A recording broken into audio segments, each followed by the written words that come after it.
Big Nosotros somos el grupo 7. Me indican si ya se ve mi pantalla. Vamos a hablar acerca de la ejecución de sentencias provenientes del extranjero. ¿Logran ver la pantalla? Sí. Ok, bueno, entonces, para poder hablar de la ejecución de sentencias que vienen del extranjero, vamos a dar una pequeña introducción y pues vamos a empezar también hablando de lo que es la sentencia. Como parte introductoria vamos a encontrar que este es un tema pues crucial en el derecho internacional privado, ya que permite que las decisiones judiciales tomadas en un país tengan validez en otro. Y esto es algo fundamental para garantizar la justicia, ¿verdad? No solo en nuestra nación, sino que a nivel internacional. Y como les comentaba, pues primero vamos a comprender lo que es una sentencia o vamos a repasar lo que es una sentencia, ¿verdad? Tenemos en su definición acá que es un acto jurídico procesal emanado de un órgano jurisdiccional competente, mediante el cual se resuelve de forma definitiva un litigio o una controversia. Pues citando aquí a María Aguirre Godoy, vamos a encontrar la etimología de la sentencia, ¿verdad? Que viene del latín, que es sintendo, o en español, que significa sintiendo. Y esto debe interpretarse como juzgar. Entonces, una sentencia va a ser un sinónimo de juzgar. Las sentencias en la legislación guatemalteca las vamos a encontrar reguladas en el artículo 141 y 143 de la ley del organismo judicial. La sentencia también va a tener sus elementos, ¿verdad? Vamos a encontrar elementos de carácter subjetivo y elementos de carácter objetivo.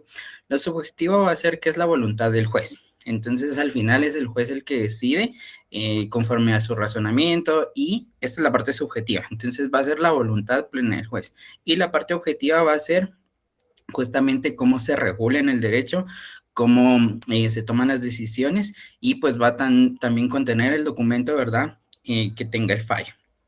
Entonces aquí abajo vamos a encontrar una pequeña conclusión que es la pieza escrita emanada del tribunal que tiene el texto de la decisión emitida.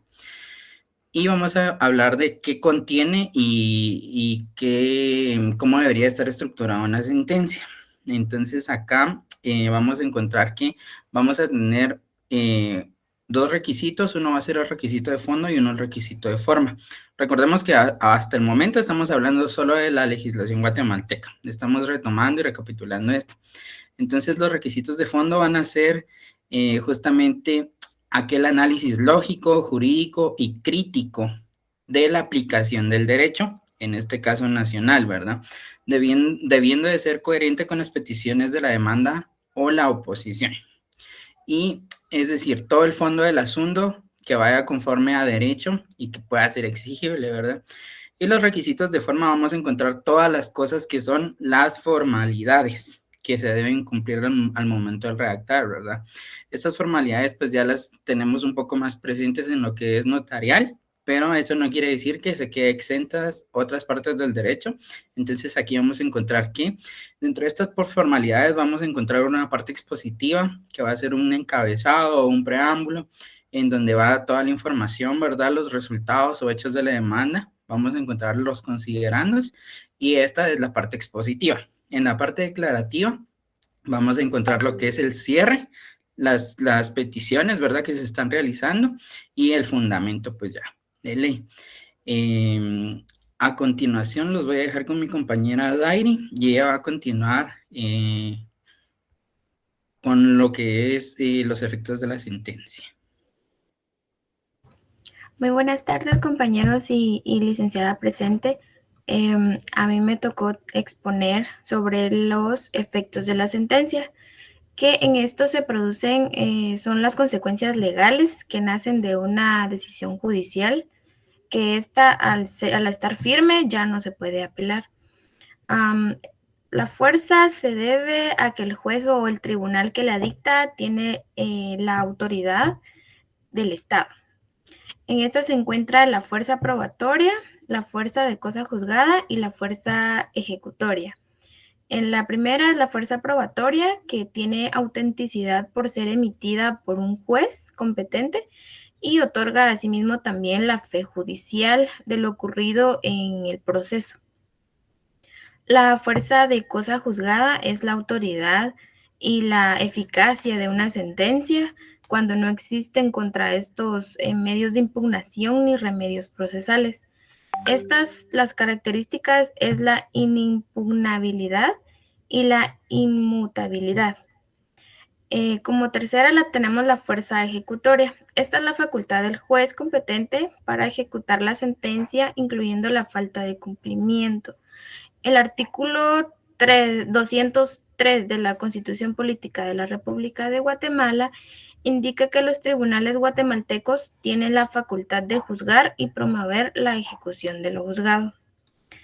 Como siguiente punto tenemos las clases de sentencias, que estas son tres, que es la de por su contenido, por la materia y según el tipo de tribunal que lo dicta. Por su contenido tenemos las declarativas, las constitutivas y las condenatorias. Por la materia tenemos según la clasificación de las ramas del derecho que corresponden al proceso. Y según el tipo del tribunal que lo dicta, son los nacionales, los extranjeros, y los internacionales. Los nacionales son los tribunales pues del mismo estado, ¿verdad? Y las extranjeras son órganos jurisdiccionales de un país que no es en el que va a surtir efectos. Y los internacionales es un tribunal internacional en el que actúa como organismo legitimado por un tratado en donde puede tener como parte a 2 o más estados. A continuación les dejo con mi compañera Vivian.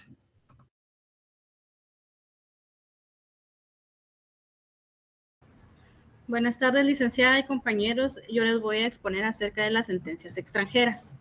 En cuanto a su justificación, en base al principio de cooperación internacional, podemos decir que el reconocimiento y la ejecución de una sentencia extranjera es un asunto de relaciones internacionales. En cuanto a materia de sentencias extranjeras, los tribunales del Estado requiriente extienden el certificado del fallo dictado al interesado y solicitan al Estado requerido a través de los tribunales ordinarios que reconozcan la validez de la sentencia y se ejecute a través de su ley procesal. El carácter extraterritorial, que es uno de los principios de las sentencias extranjeras, es la posibilidad que tiene una sentencia extranjera de producir efectos fuera del territorio del Estado y no se da una ejecución automática. En base al principio de cooperación internacional, queda en la soberanía del Estado comisionado ejecutar o no la sentencia extranjera.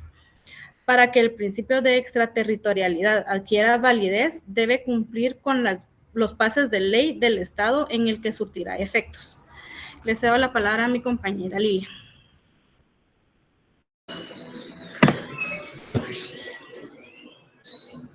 Muy buenas tardes, les voy a hablar acerca de los efectos de las sentencias extranjeras. Cuando se pretende que la sentencia se ejecute en un estado diferente, ya no goza de fuerzas de cosa juzgada ni ejecutoriada. Así que para que la sentencia extranjera surta plenamente sus efectos, debe cumplir con los requisitos que exigen las normas internacionales y las del estado en que se ejecutará. Y las sentencias que requieren de ejecución y reconocimiento por el extranjero. Las únicas sentencias susceptibles de ejecutarse conforme a las reglas internacionalmente aceptadas son las sentencias civiles y mercantiles, aunque se extiende a determinados aspectos de familia. Aunque en Guatemala ha avanzado en materia de ejecución de penas dictadas en el extranjero, el objetivo es permitir que un extranjero condenado por un tribunal guatemalteco pueda cumplir la pena que le fue impuesta en su estado y viceversa. Gracias, le cedo la palabra a mi compañera Mariana. Buenas tardes, licenciada y compañeros presentes. A mí me tocó exponer el tema de la diferencia de la sentencia internacional y la sentencia extranjera. Aquí podemos mencionar que 3 diferencias. Sería por los principios en que se fundamentan, por las partes que se intervienen en el proceso que les da origen y los efectos que para estas se producen y los métodos para su ejecución. Empecemos con los principios en que se fundamentan. Entre la sentencia extranjera se puede ejecutar en otro estado si existe tratado o reciprocidad voluntaria, y la sentencia internacional se deriva de un tribunal creado por tratado, por lo que su cumplimiento es obligatorio para los estados parte. La segunda diferencia es por las partes que se intervienen en el proceso, que les da origen y los efectos que para estas se producen. Las sentencias extranjeras solo obligan a las partes privadas involucradas en el proceso, es decir, que no afectan directamente al Estado como tal. Y en las sentencias internacionales pueden imponer sanciones directamente a los estados. Y en los métodos para su ejecución en las sentencias internacionales no cuentan con un procedimiento para asegurar que se cumplan las sentencias internacionales, sino que se ejecutan mediante medios diplomáticos o políticos, como por ejemplo los no jurídicos, como las represalias o los bloqueos económicos. Y en las sentencias extranjeras sí se ejecutan mediante el derecho interno y tratados, recurriendo a la reciprocidad, si no hay una norma clara. Eso sería todo por mi tema y le cedo la palabra a mi compañera Shirley. Gracias. Buenas noches, mi nombre es Shirley Lorenzo y a mí me toca exponerles el tema de sistemas de ejecución de sentencia extranjera A, B y C. Les comento, la ejecución de sentencias extranjeras es el mecanismo que un Estado utiliza para reconocer y darle eficacia a las decisiones judiciales dictadas en otro país. Existen diferentes sistemas que los Estados adoptan según su confianza en los tribunales extranjeros y su nivel de cooperación internacional. Hoy les voy a explicar 3 de los temas más importantes. Como primer punto, tenemos el sistema de inejecución absoluta. En este sistema, aunque ya exista una sentencia firme en otro país, aquí no tendría validez y habría que volver a juzgar el caso desde el inicio. Este sistema niega toda eficacia a las sentencias extranjeras. Además, se debe de repetir el juicio desde cero en el país que debe ejecutarla. El problema con este sistema es que genera falta de cooperación y puede provocar conflictos de reciprocidad. Como segundo punto se encuentra el sistema de la cláusula de reciprocidad. Este sistema se basa en el principio de trato mutuo. O sea, yo reconozco tus sentencias si tú reconoces las mías, pero si no hay una reciprocidad, la ejecución se puede negar. Cabe destacar que solo se ejecuta si el país de origen también reconoce nuestras sentencias. La sentencia no tiene efectos automáticos, sino que se revisa el fondo del asunto. Además, refleja cierta desconfianza hacia la justicia extranjera y también contradice la finalidad práctica de la cooperación internacional. Las ventajas de este sistema es que promueve la cooperación en igualdad de condiciones, respeta la soberanía de cada estado y garantiza un trato recíproco a las sentencias nacionales. Las desventajas es que puede negarle la justicia si no existe una reciprocidad. Además, genera incertidumbre a las personas que necesitan ejecutar una sentencia. Como tercer punto, se encuentra el sistema de ejecución previo al examen de fondo. Este sistema Guatemala lo adopta. Aquí el juez no analiza si la sentencia es justa o no, solamente comprueba que cumpla ciertos requisitos formales y que no contradiga nuestro orden público. Como les comenté, el juez no repite el juicio, solo revisa, primero, que la sentencia sea firme, que el tribunal que la emitió fuera competente, que se haya respetado el derecho de defensa y que no contradiga el orden público interno. Ese es el sistema más favorable para la seguridad jurídica. Las ventajas de este sistema es que protege a los ciudadanos de fallos injustos, además asegura la compatibilidad con el orden interno y también facilita la circulación internacional de sentencias. Las desventajas que puede dar este sistema es que puede verse como desconfianza hacia la justicia extranjera y además impone un doble control que puede retrasar el proceso. A continuación, les hablará sobre otros 2 temas mi compañero Darío.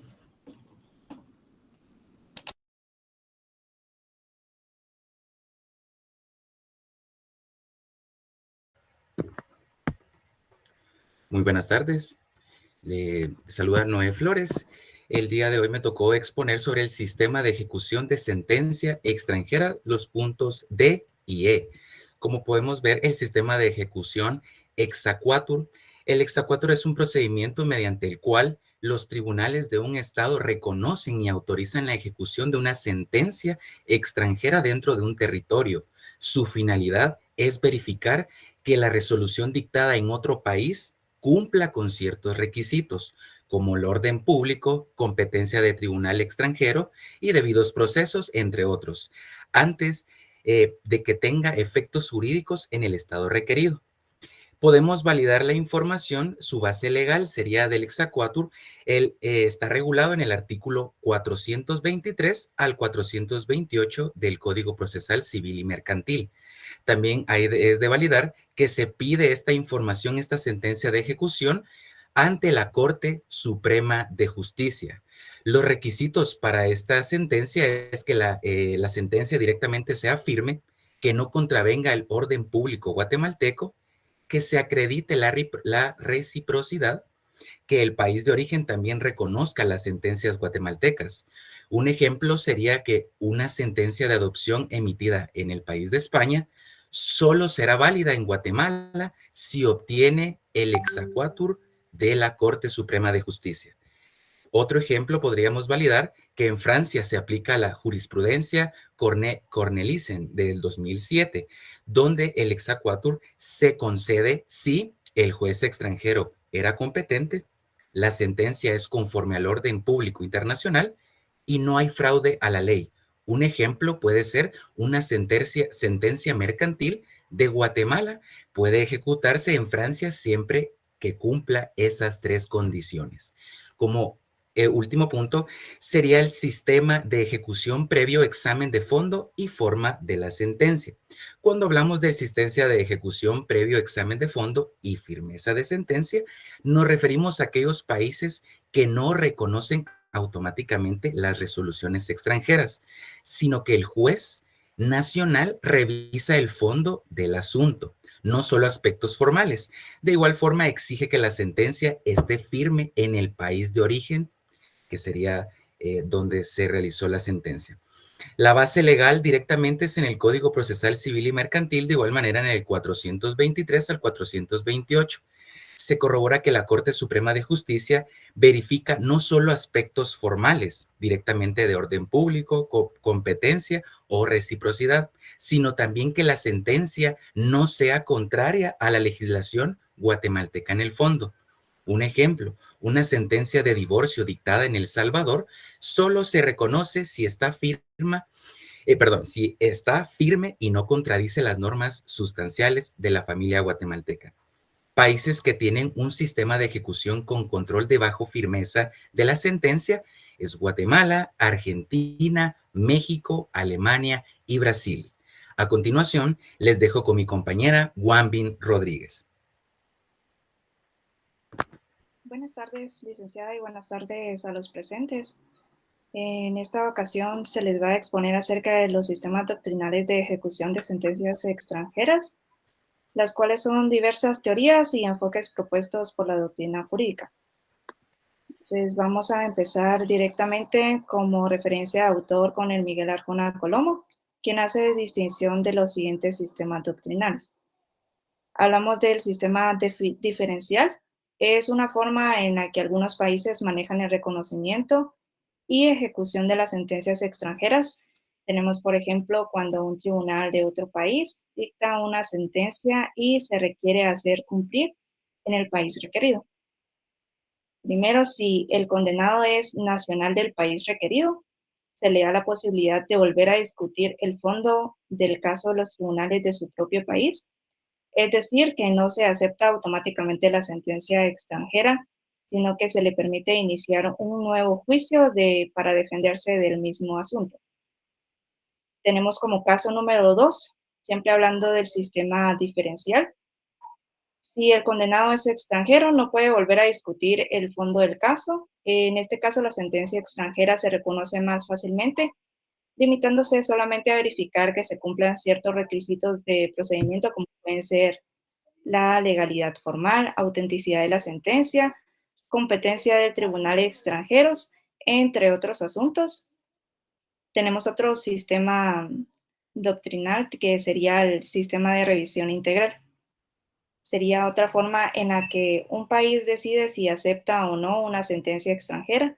Este sistema se basa en el principio de independencia de los estados, lo que significa que cada país conserva su derecho a revisar completamente las decisiones que vienen de tribunales extranjeros.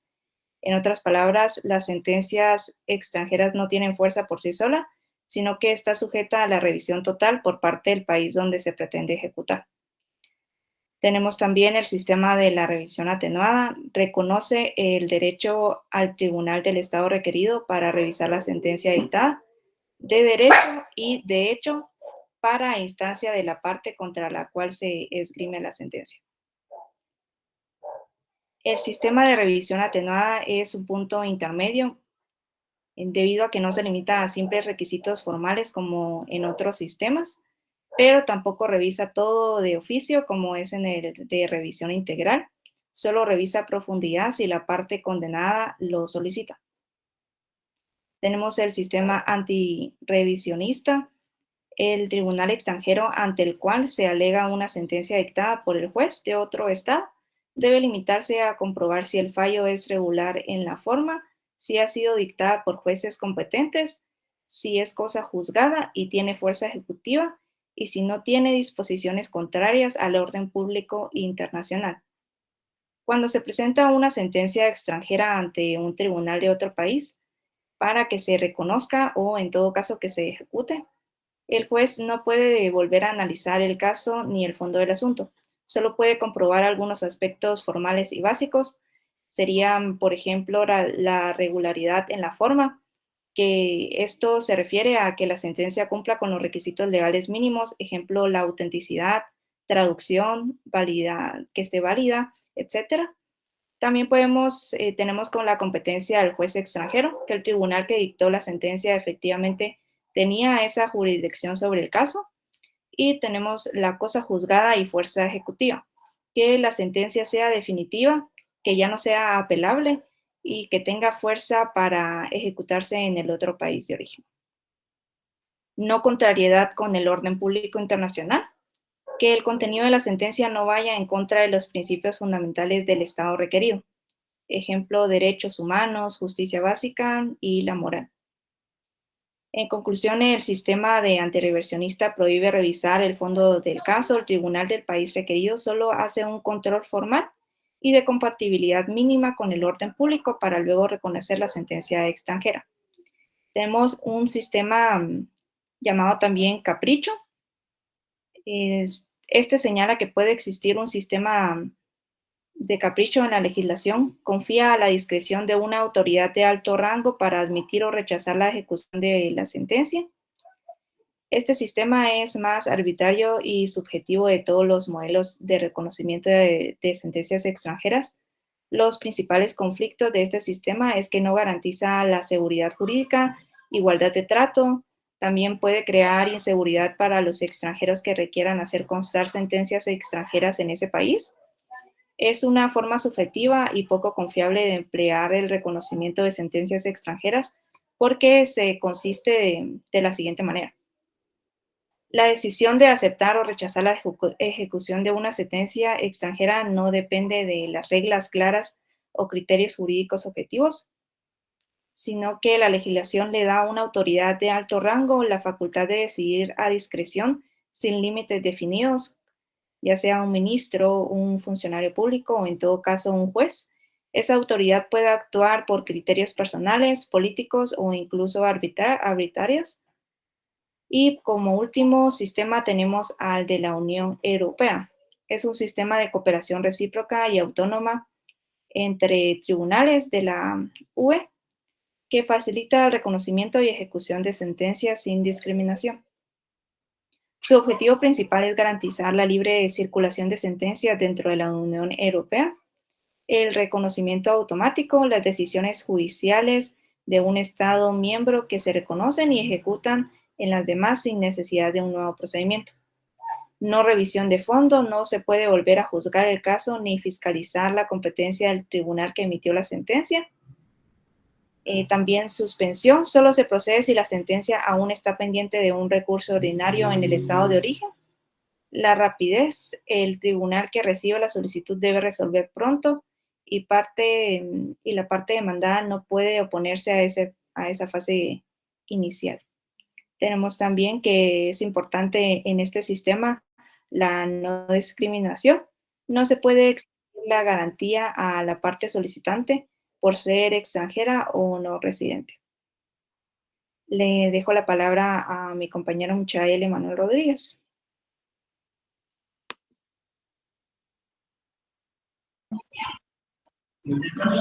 Buenas tardes a todos. A mí me tocó exponer sobre 2 puntos. El primer punto es sobre la cooperación internacional, el cual consiste en que es una acción conjunta entre estados y organismos en sí para lograr objetivos comunes. También uno de sus principales elementos sería la pluralidad de actores, actividades específicas y con fines determinados. Uno de los principales fundamentos de parte de esta cooperación internacional es la Carta de la ONU de 1945, que esta promueve en sí la cooperación para resolver problemas globales. Surge por la interdependencia económica, tecnológica y social. También tiene diferentes aplicaciones, un auxilio entre estados en materia de justicia, también ejecución de sentencias extranjeras, y una de sus limitaciones es que puede negarse por soberanía, seguridad, orden pública y discriminación.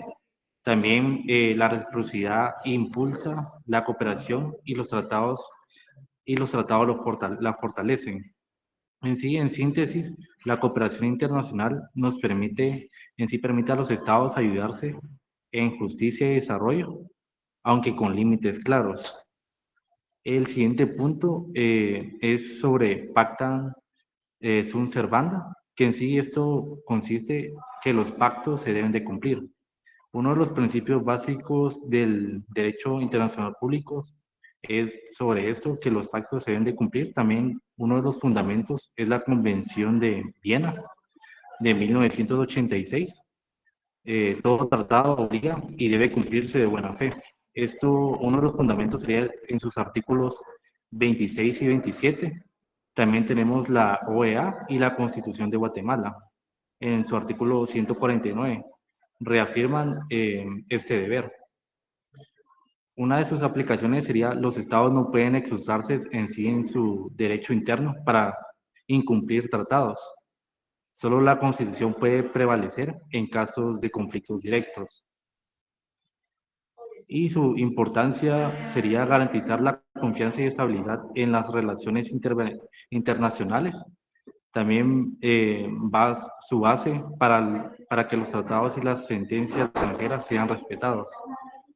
En síntesis, el Pacta sunt servanda asegura que los estados cumplan su compromiso internacionales con buena fe.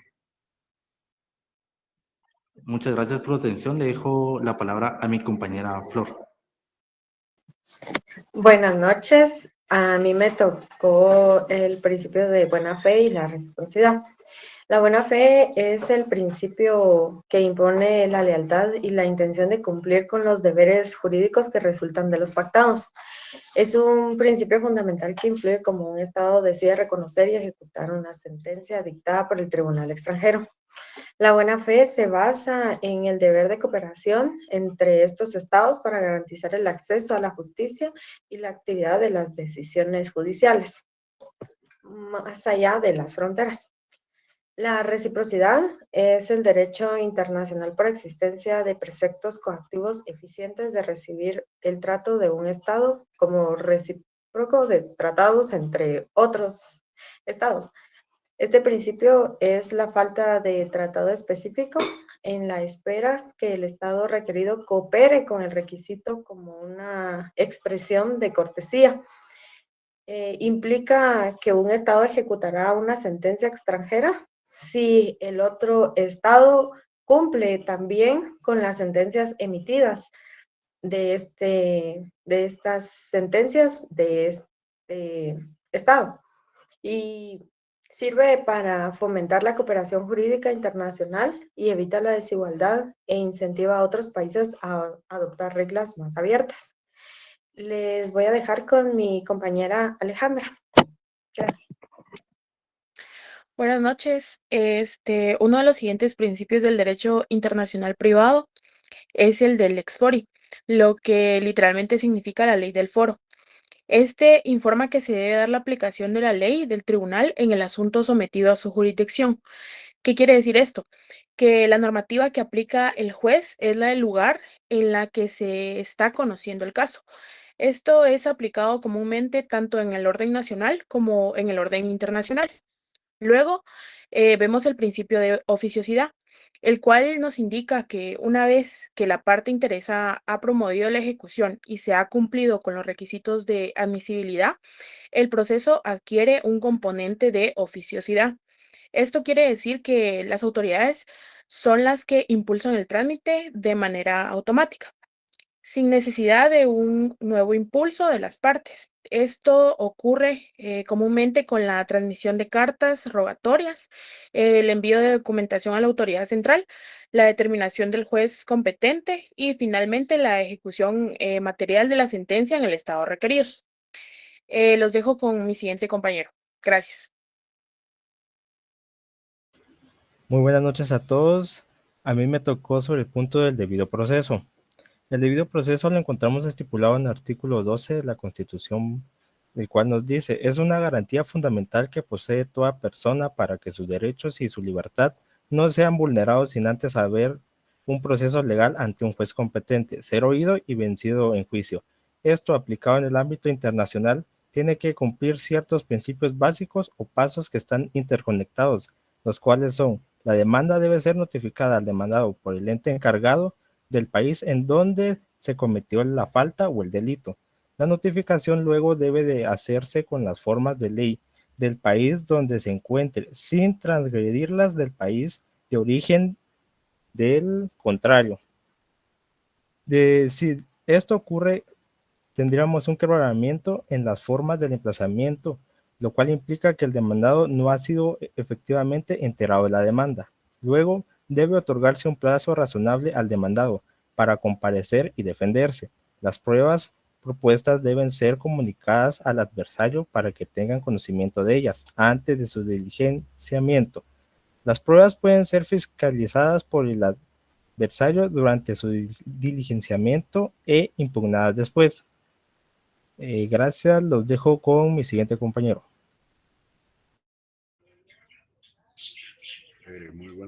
Muy buena tarde, licenciada, compañeros presentes. En este momento yo les hablaré de dos ejemplos de ejecución de sentencias extranjeras en Guatemala. Como primer ejemplo podemos observar que un tribunal en España dicta sentencia a un ciudadano guatemalteco a pagar una deuda comercial, la cual la empresa acreedora solicita a Guatemala el exequatur, y el Tribunal de Guatemala tiene que verificar que la sentencia es definitiva, firme en España, que existe reciprocidad en el reconocimiento de la sentencia entre ambos países y que no contradiga el orden público guatemalteco. También podemos observar que en el ejemplo número 2 es una sentencia de divorcio entre ambos ciudadanos guatemaltecos residentes allá, por lo cual uno de los cónyuges solicita el divorcio, el cual necesita que en el registro civil guatemalteco ya salga como una persona divorciada, por el cual el tribunal guatemalteco tendrá que revisar que la sentencia sea firme y dictada en un tribunal competente en Estados Unidos, que el procedimiento respetó el derecho de defensa entre ambas partes y que no hay contradicción en la legislación guatemalteca. También podemos observar que como una nota legal, que en Guatemala el procedimiento de ejecución de sentencias extranjeras está regulado en los artículos 606 al 612, por el cual en el 606 comienza con la audiencia, y termina con el trámite de resolución, que es en el artículo 612. Muchísimas gracias. Les dejo a mi compañero Dani Mazariegos. Gracias por su atención.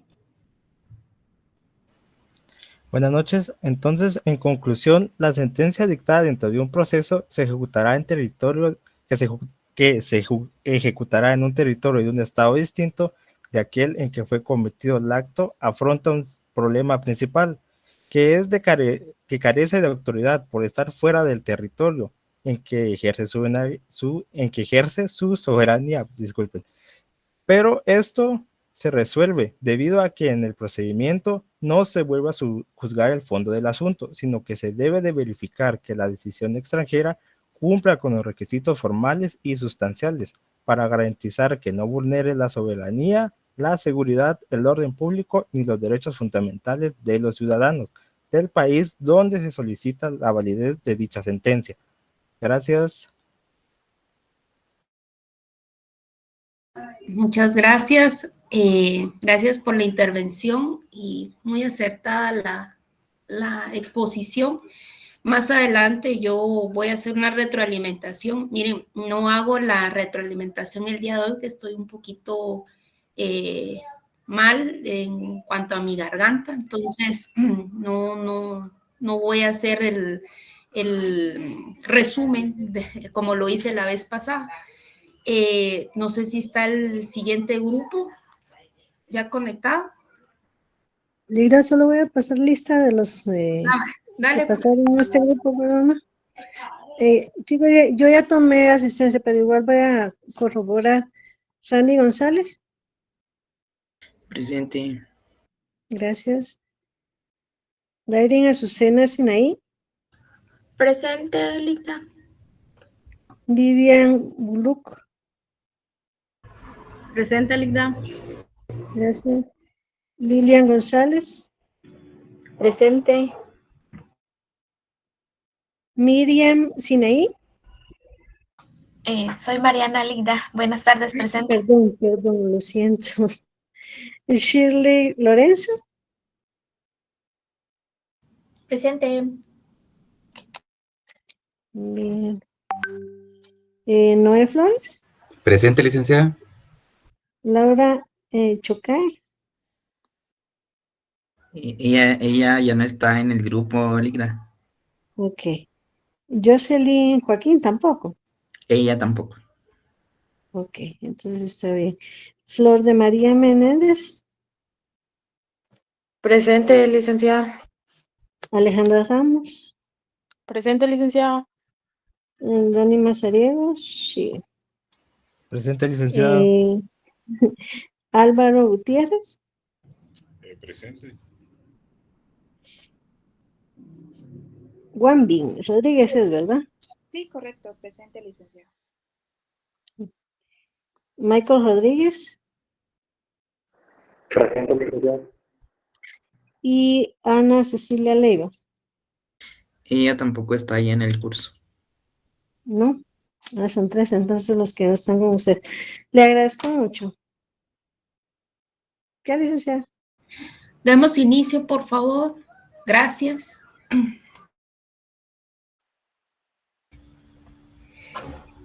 Buenas noches, licenciada y compañeros. Nosotros somos el grupo 8 y nos toca el tema de nacionalidad.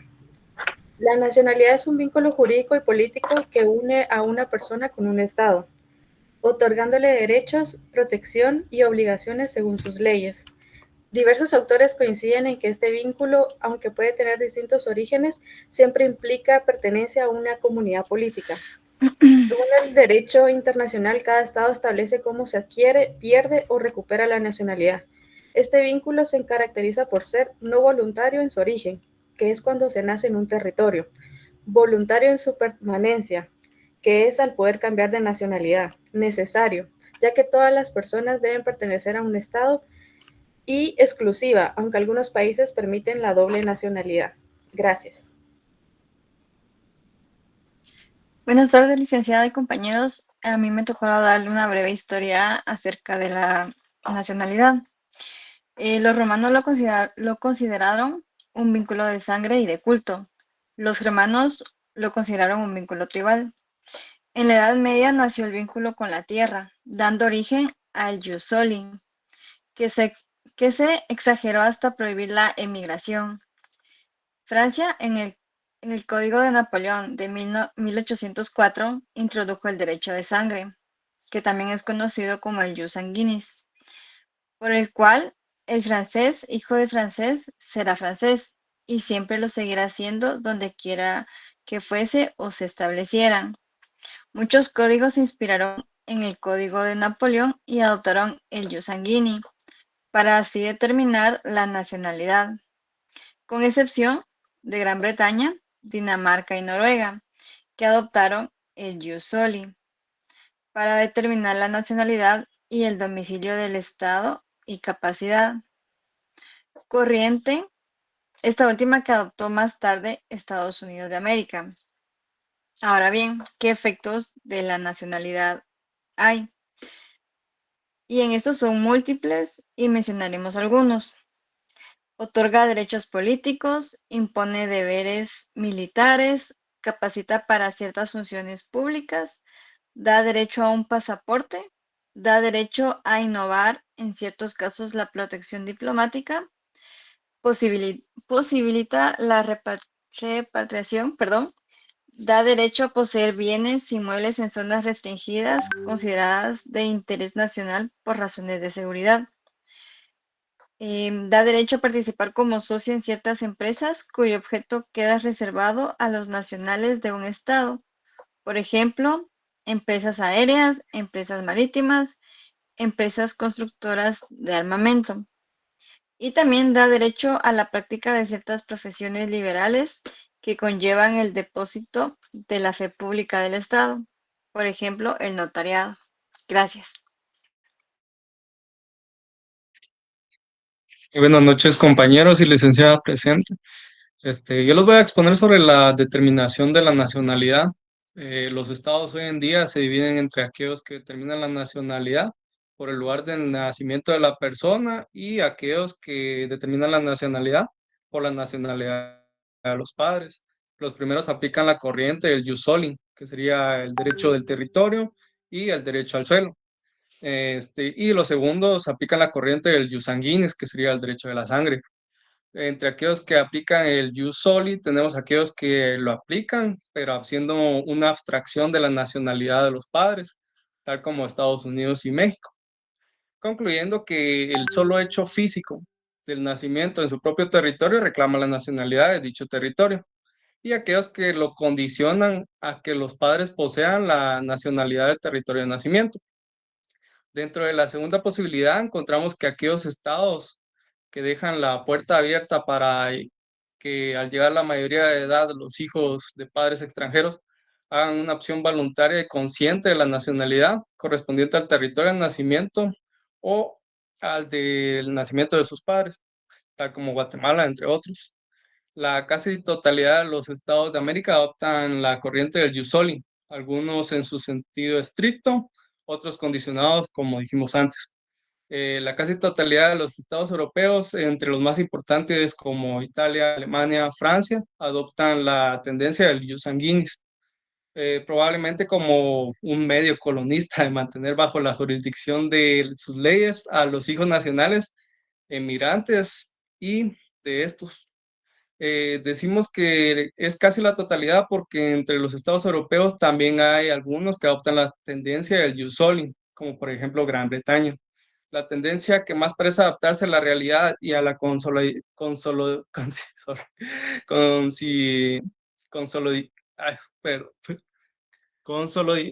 Ay, cómo me cuesta esa palabra, pero creo que me entienden la idea.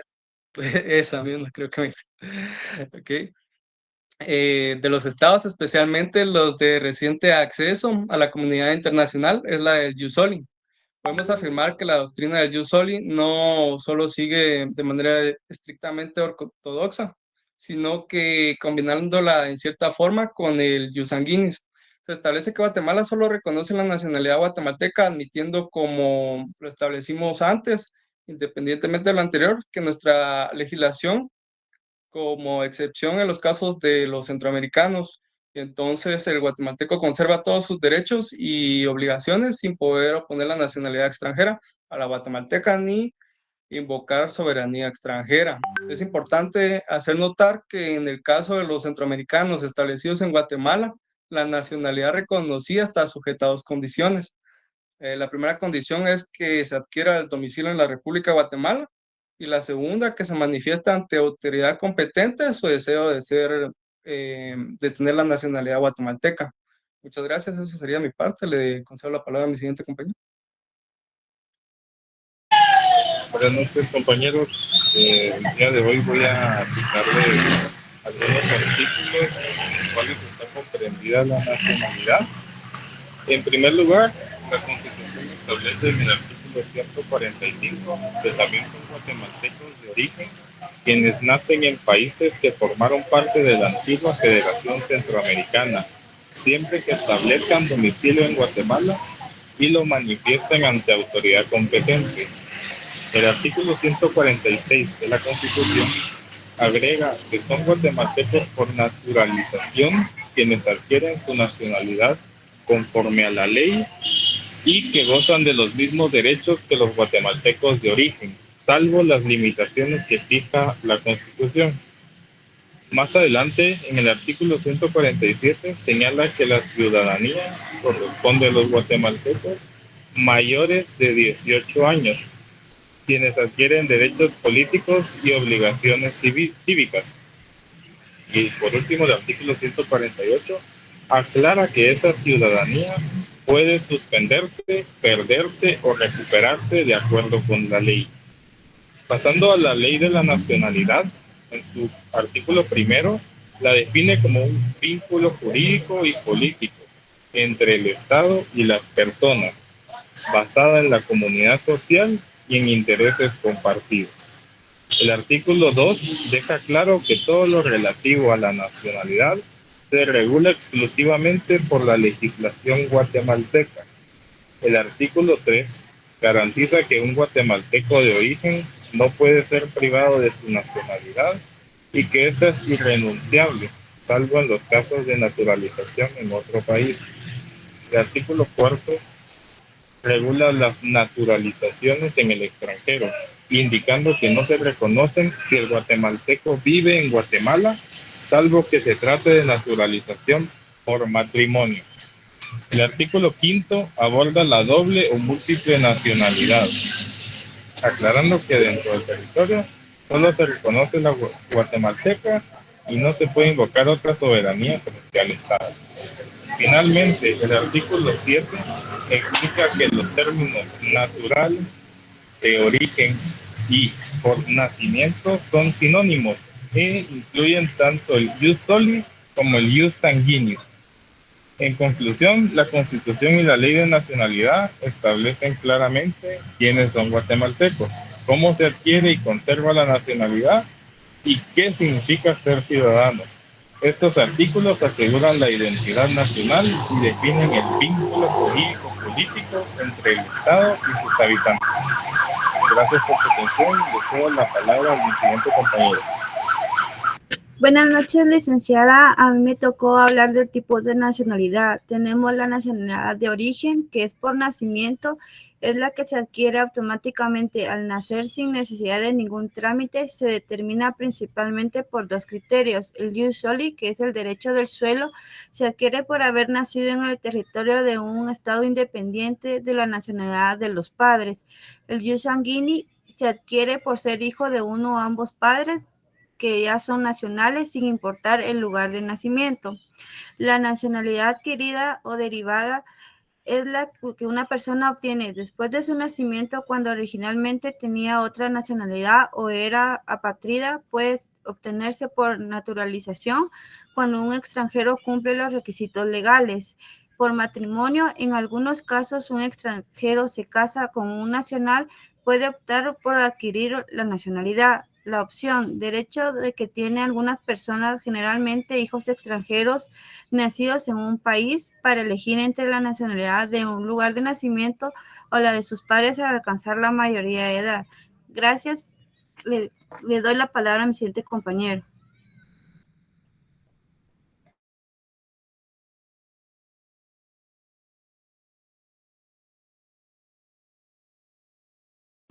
Buenas noches, compañeros. Continúo con la exposición. Entonces, podemos verificar que la naturalización la regula una ley específica. De hecho, el artículo 146 de la Constitución Política de la República de Guatemala regula lo siguiente: son guatemaltecos quienes obtengan su naturalización de conformidad con la ley. Los guatemaltecos naturalizados tienen los mismos derechos de los que de origen, salvo las limitaciones que esta Constitución establezca.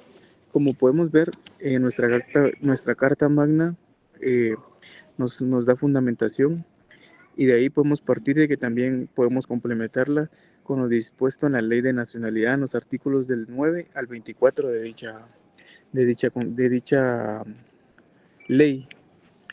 Entonces podemos ver el órgano competente. El órgano competente dentro de nuestra legislación para conocer todo lo referente a la naturalización es el Ministerio de Relaciones Exteriores.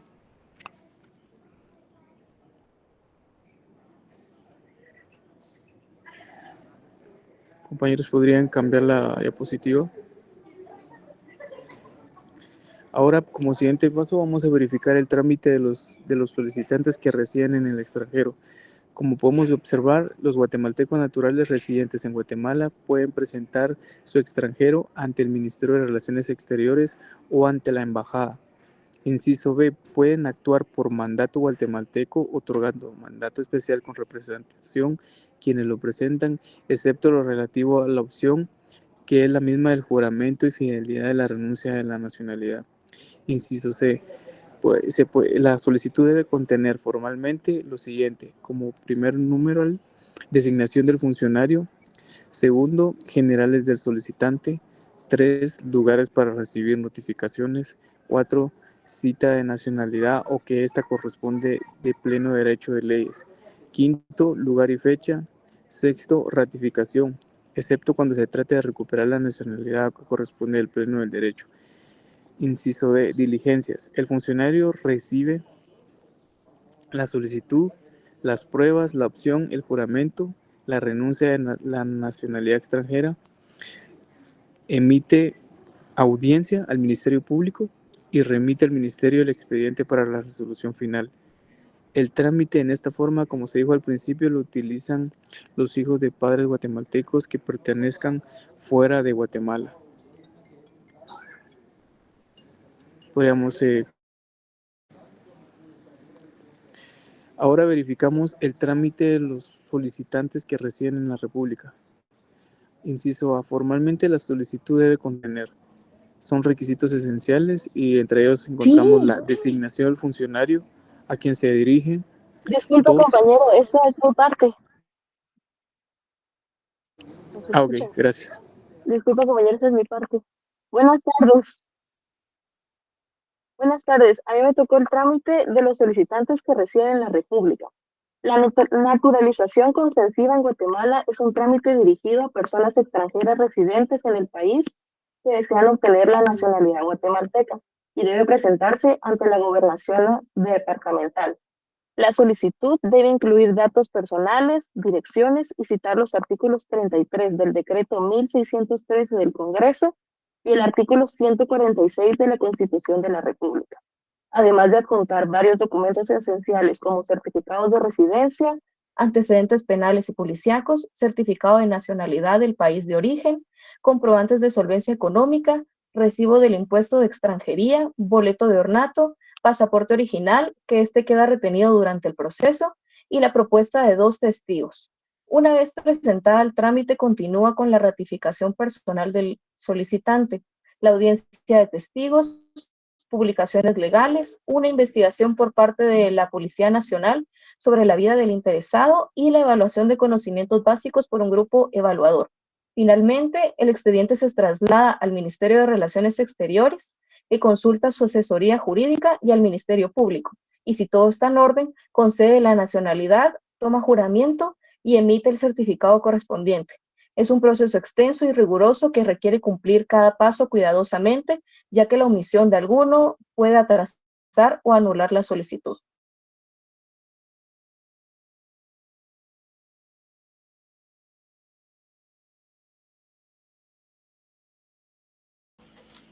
Buenas noches, licenciada y compañeros. A mí me tocó hablar sobre las clases de naturalización. De conformidad con nuestra legislación, el artículo 146 de la Constitución Política de la República establece que existen dos clases de naturalización, siendo la primera la naturalización concesiva, que indica de conformidad con el artículo que ya mencioné, que es guatemalteco quien obtenga su naturalización de conformidad con la ley, y los artículos 32 al 38 de la Ley de Nacionalidad, que ya lo resumieron, pero establecen igual que pueden obtenerla todos los extranjeros siempre que sea potestativo del organismo ejecutivo. La solicitud se presenta ante los gobernadores departamentales, el procedimiento y los requisitos formales ya fueron explicados, y las fuentes de la naturalización concesiva consisten, por ejemplo, en la residencia de 5 años sin una ausencia continua que no sea mayor a 6 meses, cuando exista una residencia periódica que sume más de 10 años, residencia por lo menos de 2 años sin que se hayan ausentado por más de 1 mes, y de igual manera durante este tiempo deben haber contribuido de alguna manera al desarrollo ya sea económico, social, cultural del país, y siempre a juicio del organismo ejecutivo. De igual manera existe la naturalización declaratoria o declarativa, cuyo fundamento se encuentra en los artículos 144 y 145 de la Constitución y los artículos del 40 al 60 de la Ley de Nacionalidad.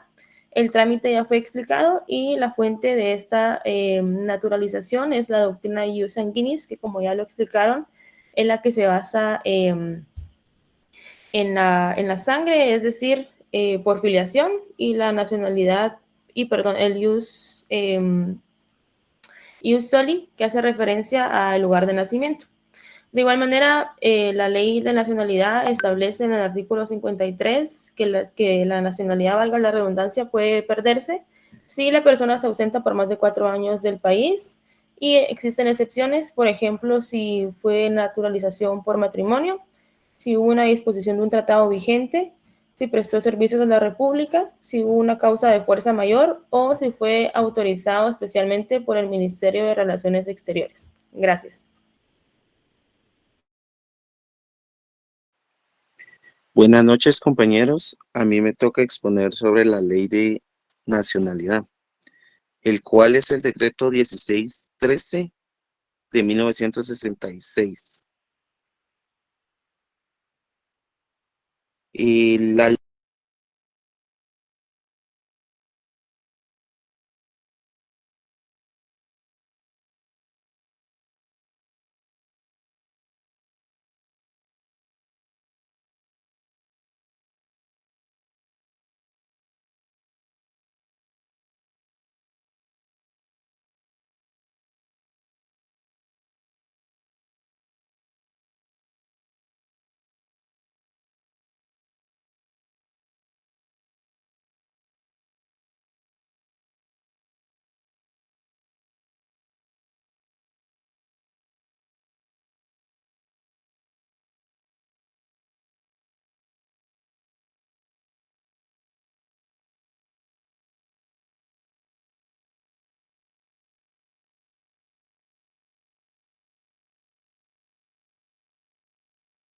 Buenas tardes, licenciada. A mí me tocó hablar sobre la revocatoria de la nacionalidad de Guatemala. La Ley de Nacionalidad, en su artículo 56, establece lo siguiente. Inciso A, actividad contra el orden interior o exterior del Estado contra el orden público, contra las instituciones sociales.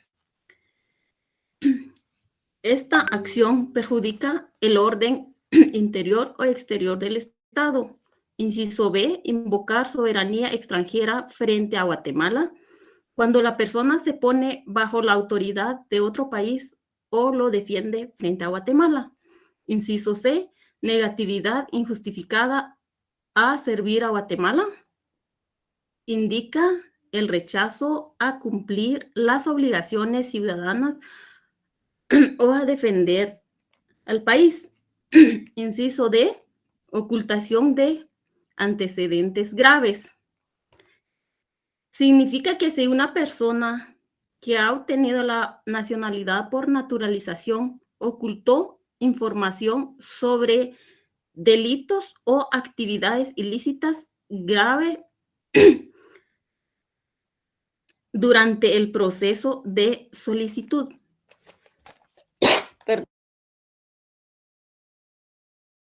Perdón, licenciada. Inciso E, en el caso de la nacionalidad adquirida por matrimonio, cuando se finge un matrimonio solo para obtener la nacionalidad.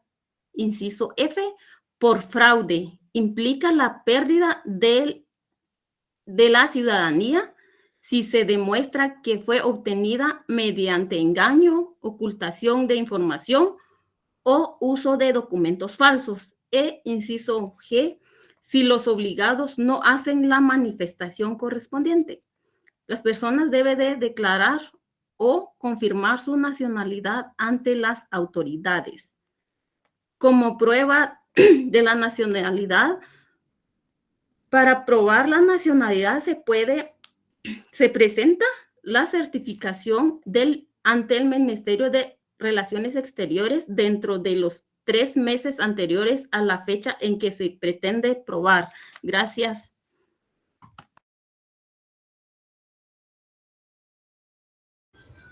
Buenas noches, licenciada. A mí me tocó el tema de la doble nacionalidad. Vamos a ver un poco de los pensamientos que tenían, desde los puntos de vista que tenían antes en la antigüedad. Se sostenía posiciones divergentes, por ejemplo, en Roma se sostenía la naturaleza exclusivista de un vínculo entre el Estado y el individuo, mientras que en Grecia se admitía la posibilidad que un individuo pudiera tener varias nacionalidades, pues posteriormente, durante la Edad Media y la Edad Moderna, se sostenía la exclusividad de un vínculo de nacionalidad, porque no sería muy fácil pues ubicar a las personas con 2 o más nacionalidades. Por ejemplo, en el siglo XIX la nacionalidad se acepta mayoritariamente donde fue considerada como un estado natural del ser humano. Tradicionalmente, pues se había aceptado que la determinación y la regulación de la nacionalidad son de cada estado, pero en la perspectiva de la doctrina clásica, la nacionalidad se podía concebir como un atributo que el Estado otorgaba a sus súbditos. Esto fue evolucionando hacia un concepto de nacionalidad de derecho de la persona humana. Por ejemplo, la doctora López Salas expone que la nacionalidad dota al individuo de un mínimo de amparo jurídico en las relaciones internacionales. También establece que a través de la nacionalidad crea un vínculo o una vinculación con el Estado y que por ello puede ser considerada como un vínculo jurídico político. En cambio, la nacionalidad como derecho es un derecho inherente a la persona. Aquí podemos ver que la persona tiene libre albedrío para optar la nacionalidad que le crea conveniente. En este caso consiste notablemente la nacionalidad de un residuo de la autonomía de la voluntad personal. Esto queda pronunciado en la Declaración Universal de los Derechos Humanos a la facultad legítima del individuo al cambio de nacionalidad. En estos términos más cortos se conoce como nacionalización la que se supone la renuncia a la nacionalidad previa y sustituye por la nueva.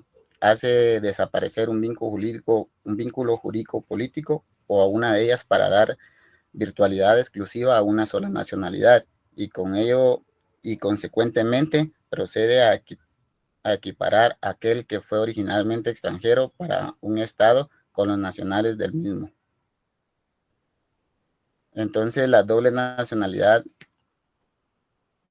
para resumir, entonces, tenemos lo que es la doble nacionalidad o doble ciudadanía. Es la condición de una persona que es ciudadana de dos países al mismo tiempo sin tener que elegir una sola nacionalidad. Le dejo el turno a mi siguiente compañera. Gracias. En este momento voy a hablar sobre la perspectiva de los derechos humanos con su relación entre nacionalidad y el derecho a una identidad. Además de concebir la nacionalidad como ese vínculo jurídico y político entre un individuo y el Estado, una nacionalidad va a brindar identidad a cada persona. Es decir, les va a dar este sentido de pertenencia dentro de un contexto cultural, histórico y social. Y en el ámbito internacional pues se le conoce como el derecho de identidad. También nos enfrentamos ante la falta de nacionalidad.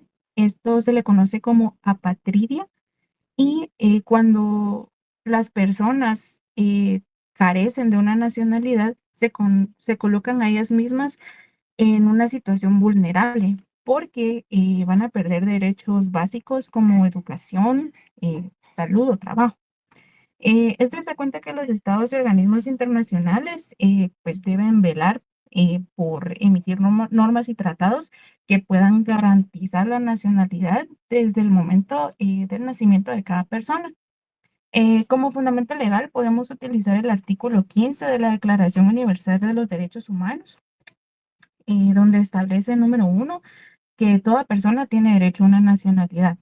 Y número 2, establece que nadie se le privará arbitrariamente de su nacionalidad ni del derecho a cambiarla. Bueno, de esa cuenta se concluye que, bueno, la nacionalidad es un derecho humano fundamental e inherente a la dignidad humana.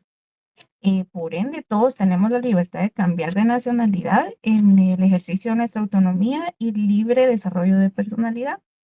Y por último, se debe de asegurar a nivel nacional e internacional. Gracias.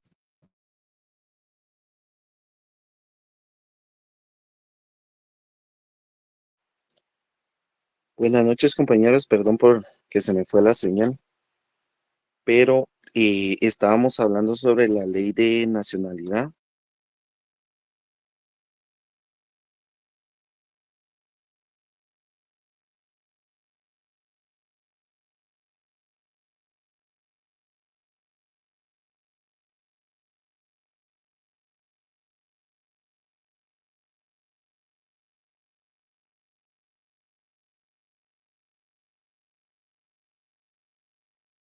Si no tienes la presentación, solo expon tú tu parte, por favor, del contenido. No sé si me escuchas.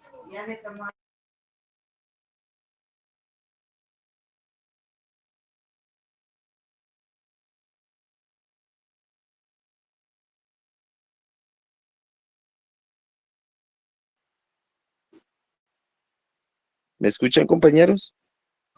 Sí, te escucho. Ah, ok, perfecto.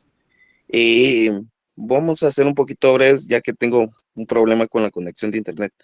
Pero hablábamos sobre la ley de nacionalidad, el cual es el decreto 1613, en la cual pues podemos encontrar en su capítulo 5, tal cual como lo encontramos acá, sobre la naturalización declaratoria, en la cual está estipulado en el artículo 40, en lo cual define los casos de naturalización declaratoria y es decir, se remite al Ministerio de Relaciones Exteriores, tal como lo expuso la compañera. También algo muy importante, podemos hablar sobre las disposiciones comunes de ambas naturalizaciones, el cual el artículo 51 nos concede la naturalización a personas de países, por decirlo, en guerra con Guatemala, y a quienes hayan formado parte del ejército es decir, adversarios, ¿verdad? El artículo 53 establece en los casos de pérdida de nacionalidad por parte de naturalizados, como la ausencia de más de 4 años es decir, del país del cual estamos hablando, ¿verdad? Con varias excepciones como servicios prestados al Estado y o tratados internacionales. Eso sería todo, compañeros. Muchas gracias. Muy bien, muchas gracias, muy amable. Como les digo, hoy no voy a hacer la retroalimentación, pero la vamos a hacer en su momento. Vamos a pasar la asistencia antes de finalizar, por favor, para que no se vayan a desconectar. Yo sé que ya estaba preparado otro grupo, pero ya no nos da tiempo. Lo siento, yo sé, ya tienen ahí hasta la pantalla. Yo sé que, pero miren, ya estamos a 10 minutos y no pasarían todos, ¿verdad? Perdón, mil disculpas. Vamos Vigda, con la perdón, asistencia. es que solo somos 2 de ese grupo. Pues, Va. ¿Qué grupo Dejemos es, perdón? nosotros somos del grupo 2. Va. Dale pues, y de último pasamos la asistencia. Brevemente, en conclusión, ¿qué es lo que vas a exponer? El tema central, por favor. Ok, nuestro tema central es el desarrollo histórico del derecho internacional privado. Instrucción y planteamiento del problema. Para comenzar, debemos entender el problema fundamental que esta rama del derecho busca resolver. A medida que las personas y el comercio cruzaron fronteras, surgió una pregunta inevitable. Cuando en un solo acto jurídico convergen personas, bienes o leyes de distintos estados, ¿cuál ley debe aplicarse? Ese es el conflicto de leyes. Históricamente, la respuesta ha oscilado entre dos polos opuestos. El territorialismo, que sostiene que un estado solo aplica su propia ley en su territorio, y la extraterritorialidad, que acepta que una ley extranjera puede tener efectos. También tenemos los orígenes en Roma y la personalidad de la ley. Si bien Roma no conoció el conflicto de ley como hoy, sentó un precedente. Distinguió entre el ius civile, exclusivo para sus ciudadanos, y el ius gentium, un derecho más flexible para el praetor perignus. Aplicaba a las relaciones con y entre extranjeros. Sin embargo, el primer sistema que realmente aplicó una ley personal fuera de su origen fue el de la personalidad del derecho. Tras la caída del imperio, durante las invasiones bárbaras, cada individuo era juzgado por la ley de su tribu, fuera godo, franco o lombardo, sin importar dónde se encontrara. La ley literalmente viajaba con la persona, pero este sistema daría paso a uno radicalmente opuesto, como nos explicará el siguiente expositor, que es el territorialismo absoluto del feudalismo. Efectivamente, el sistema de la personalidad de las leyes desapareció con el feudalismo, como indica nuestro programa en el punto. En esta época se caracterizó por un antiguo criterio territorial de la ley. El señor feudal era soberano absoluto en su tierra, por tanto, la única ley válida era la suya, la lex fori. Ese territorialismo estricto no admitía la aplicación de ninguna ley extranjera.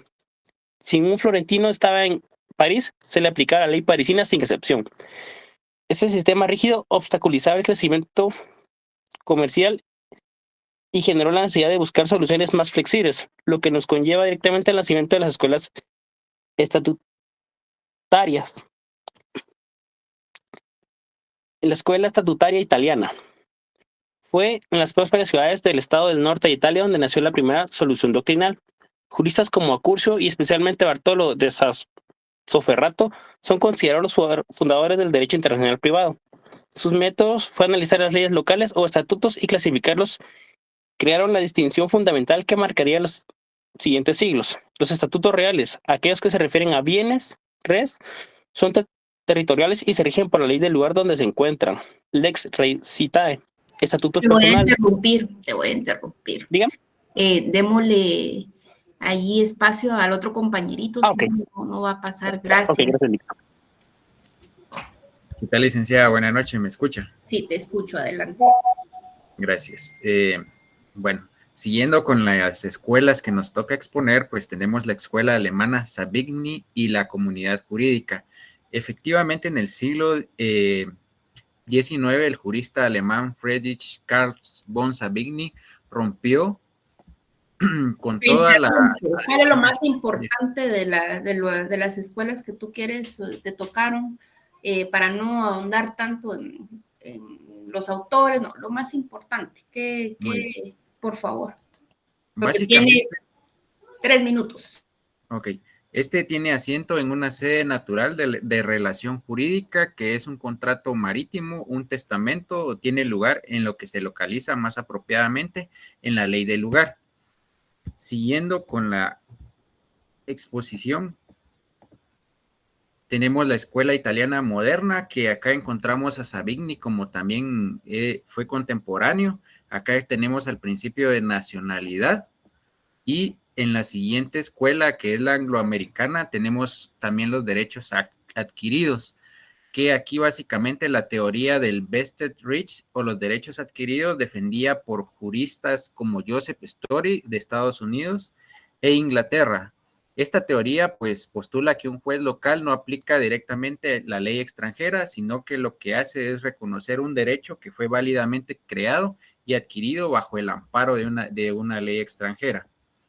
Y como conclusión y tendencias contemporáneas, pues de los tratados y convenios internacionales en la Conferencia de la Haya o las convenciones interamericanas de la OEA, hubieron nuevos desafíos como el comercio electrónico, la protección de datos y los derechos humanos que exigen el derecho privado. Teníamos un caso práctico, pero creo que ya no nos va a dar tiempo, licenciada. Muy bien, muchas gracias. Vamos a El nombre de la persona que expuso, perdón.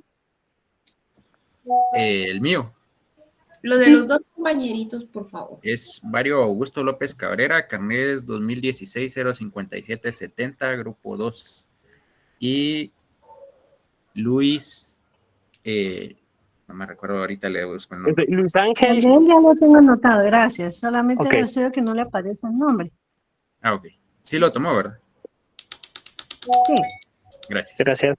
Gracias. Vamos entonces con la asistencia, por favor, del grupo que pasó antes de los compañeritos. Sí, solamente me quedan 3 personas porque lo estoy tomando mientras lo exponían. Pero se me pasó Carla Juárez. ¿Está? Presente, licenciada. Gracias. Gabriel Porras. Presente, licenciada. María Alejandra Cermeño. Presente, Lic. Brian Torres. Presente, licenciada. Únicamente ya, muchísimas gracias. Muchas gracias. Bueno, entonces con esto finalizamos nuestra sesión, haciéndoles ahí, aprovechando que hay momentos. Licenciada, buenas noches. A mí no me mencionaron y pasé en el antepenúltimo grupo. Ronald Pineda, ajá. Bueno. No te da pena, Ronald. Lo que pasa es que yo ya había anotado a los que estaban exponiendo. Solamente esas 3 personas me quedaban pendientes. Ah, ok, muchísimas gracias. Es que para que acordemos tiempo. Gracias. Gracias. Bueno, entonces les decía, para la próxima semana nos toca clase presencial. Voy a decidir, recuérdense que los que pasaron tienen pendientes sus dinámicas para ya complementar la presentación. Las vamos a hacer la otra semana, entonces van preparados porque sí tienen que pasar. Y espero el día viernes, si no es que lo hago antes, pasar el repaso previo a la evaluación para que ustedes puedan hacer una retroalimentación y pues sepan, si no nos da tiempo, pues les voy a compartir el link de un formulario para que ustedes puedan hacer el repaso, por favor. Licenciada, buenas noches. ¿Será que podría conversar con usted? Fíjese que tengo una situación. A mí me toca exponer... Ay, para esperar que se vea bien. A mí me toca exponer el día viernes, pero por cuestiones de trabajo tengo un viaje y no me voy a poder presentar. Yo igual tengo mi constancia porque la pedí igual, porque me toca exponer el viernes, pero no sé cómo podría hacer con eso. Yo ya se lo comuniqué a mi coordinadora, pero igual voy a presentar como mi parte del trabajo y igual voy a colaborar en la actividad y todo, pero sí no voy a poder estar presente, pero no sé a quién le debo enviar mi constancia para que se me pueda tomar en cuenta. Ahí al grupo, nena, ahí estoy yo. Ok. ¿Me la mandas, por favor? Ok, y para mi presentación, o sea, ¿cómo sería ahí? No sé si querés que te dé espacio unos 5 minutos el otro día de clases presencial y exponer solo tu apartado, o no vas a llegar tampoco. Es que lo que pasa es que yo me voy desde martes en la madrugada y regreso hasta el domingo. Entonces, si pudiera ser en algún día de clase virtual o algo así, Bueno, no sé, entonces, porque si no voy a vamos llegar. a coordinar contigo, ¿cómo hacemos? Entonces, ahorita esta semana, libérate. Y te vas a viaje. Ok, muchísimas me gracias. puedes llevar al viaje, no me enojo, lo necesito. Gracias. Bueno. Ahí voy a ver. Muchas gracias, Bueno. licenciada, muy comprensiva, gracias. Bueno. Entonces, pilas ahí, por favor, para el repaso. Les deseo feliz noche, que descansen, que Dios les bendiga y nos vemos la otra semana, si Dios lo permite. Que estén bien. Saludos. Feliz noche, Feliz licenciada. noche, Rita. Adiós.